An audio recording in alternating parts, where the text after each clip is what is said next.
Mainit ang naging palitan ng pagtatanong at sagot sa pagitan ni Senator Risa Hontiveros at dating Pangulong Rodrigo Duterte tungkol sa EJK ng war on drugs ng dating Pangulo. Di mapigilan, di mapamura ni former President Duterte sa mga tanong ni Senator Hontiveros.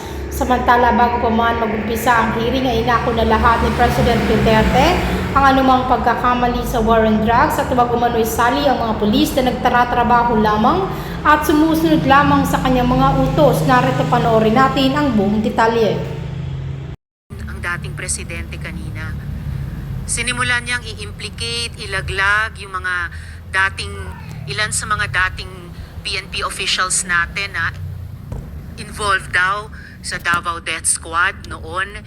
Pero sila mismo, sinabi nila na may death squad sila. Siya. Bagamat hindi daw pulis, may death squad siya. Yun yung iniimbestigahan nga natin dito, Mr. Chair. Yung war on drugs, yung extrajudicial killings na nangyari nung war on drugs, sinimulang modelo sa Davao noon.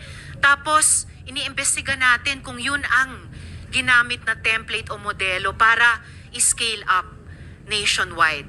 So, bombshell yung sinabi po ng dating presidente na meron na silang death squad. Ano man ang pangalan yan, police o non-police ba yan? Kasi it looks like what we are investigating now, yung ginamit na instrumento para sa war on drugs na nagbunga ng napakaraming extrajudicial killings. You are For the record, Mr. correct, ma'am. Tama Thank you, ka talaga. Mr. Chair. Tama ka talaga. So, ganito na lang. Huwag na lang yung pulis. Kawawa yan, wala yung sa experience, Davao. Ako.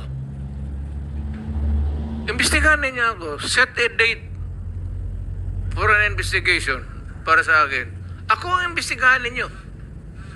But kunin ninyo yung record sa Davao yung namatay at sabihin ko sa inyo kung wala akong taguin. Alam mo, nag-warning ako, huwag kayong gumawa dito. Kasi gusto ko ang Davao. Ang Davao was a very kawawa noon. Alam ninyo, sir, alam mo.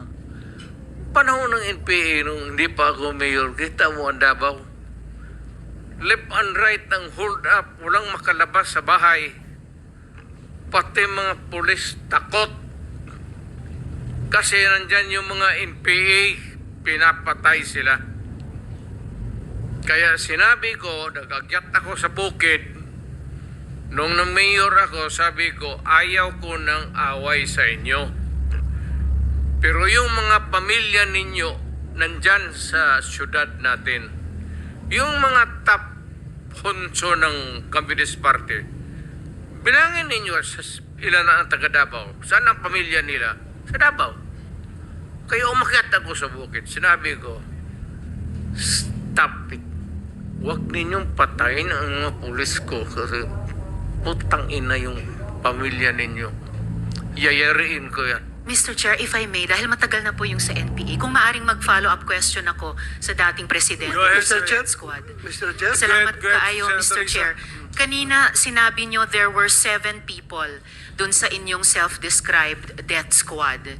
Ano po yung mga pangalan nila at paki-describe yung structure ng organization na sinet up nyo, yung death squad na iyon? Yung death squad ko? Ang death squad ko, ma'am, is of course it is organized.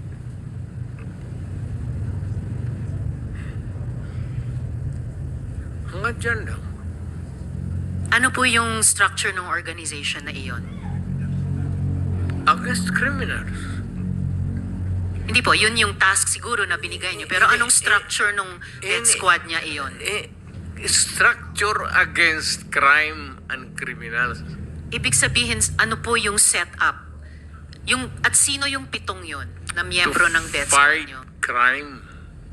No sir, yung pangalan nung sabi nyo, 7 tao na nasa death squad nyo. Mukhang patay naman sila lahat, ma'am. It's okay, sir. Ano pong mga pangalan nila? You know, when I was mayor, it's about 43. I am now 73. For the life of me, I cannot remember the name. And ano po yung structure nung 7 yon? Merong bang team leader, may 2 tenyente, then may 4 pa na tao? Ano po yung structure ng organization na iyon? I said I am 73 years old. Hindi ko nga alam kung bakit nandito ako kaharap mo. Sir, I'm sure alam niyo kung bakit kayo nandito. In fact, kayo po yung nagsalita ng pinakamarami sa resource persons. Well, May reward po ba yung 7 iyon sa death squad niyo? Again, ma'am? May rewards po bang ibinibigay sa mga miyembro ng death squad niyo tuwing nakakapatay sila? Police? Police ba yung death squad niyo? Yung Yun ang allegations. Hindi po, yung sinabi niyo kanina. Huwag tayong lumabas dyan. Ah, hindi po ako lumalabas. May ibang lumalabas. O, Yung dito sinabi tayo po ninyong ang death squad, pinag-usapan may dito, rewards po ba yun? centered sa police na sinasabi na binabayaran. No, sir. Pina-follow up ko yung sinabi ninyo. Ay, yung civilian? Unprompted. O, so, kung civilian yon, yung sinabi nyo na death squad nyo na 7 tao, may rewards po ba yung 7 taong iyon kapag nakakapatay sila? Ay, hindi ma'am, mayayaman yung mga maraming gago na mayayaman sa Davao. Hindi Ano mo pong kaya- connection ng mayayaman sa Davao Gusto dun sa pumatay miyembro ng mga death kriminal. squad? Because Ibig they sabihin, want their city to be safe. nagbibigay sila, yung Because mayayaman, they ng want reward sa business to death thrive. squad? Yes, sir. Bago po yan, sinasabi nyo ba na yung mayayaman sa Davao nagbayad sa death squad para pumatay? No, hindi ma'am. Si Sila Colonel mismo. Makasait po ba kasama sa death squad na iyon? Sino? Colonel Makasait, kasama po ba sa death squad na iyon? Colonel Makasait? Ma'am, alam mo sa totoo lang, mahabang istorya to. It's okay, sir. Maikli lang sana Pero kung ang sagot. problema, ma'am, patay na yung tao. Si Colonel Makasait ay patay na. Ayaw kung marami. Police officer in the police department. Pero patay na yung tao. Okay, sir. May Huwag mo rewards akong po ba tanungin sila? kung anong history yung tao na yan, patay na. Okay. May rewards po ba sila, yung mga miyembro ng death squad nyo? Sino? Ako? Magbigay? Yung 7 miyembro, kung sino man ang nagbigay, may rewards ba sila kapag pumapatay sila? Walang reward, ma'am. Kung Walang police rewards. yan, lalo Hindi na ho. police. Bakit Wag- ako magbigay ng reward sa mga... Paiba-iba, hindi po. Paiba-iba Trabaho po nila yung yan. sinasagot nyo eh. Hindi ko tinatanong yung mga pulis. Oh. Tinatanong ko po yung mga miyembro ng death squad nyo. Ah. Binabayaran ba sila kapag nakakapatay sila? Wala. Wala. Okay. So, libre lang yung pagpatay. I have tried to do the best I can to address the problem of illegal drugs firmly and without compromise. For all of its successes and shortcomings, I alone take full legal responsibility sa lahat na nagawa ng mga pulis pursuant to my order. Ako ang managot at ako ang makulong, wag yung pulis na sumunod sa order ko. Kawawa naman, nagtatrabaho lang.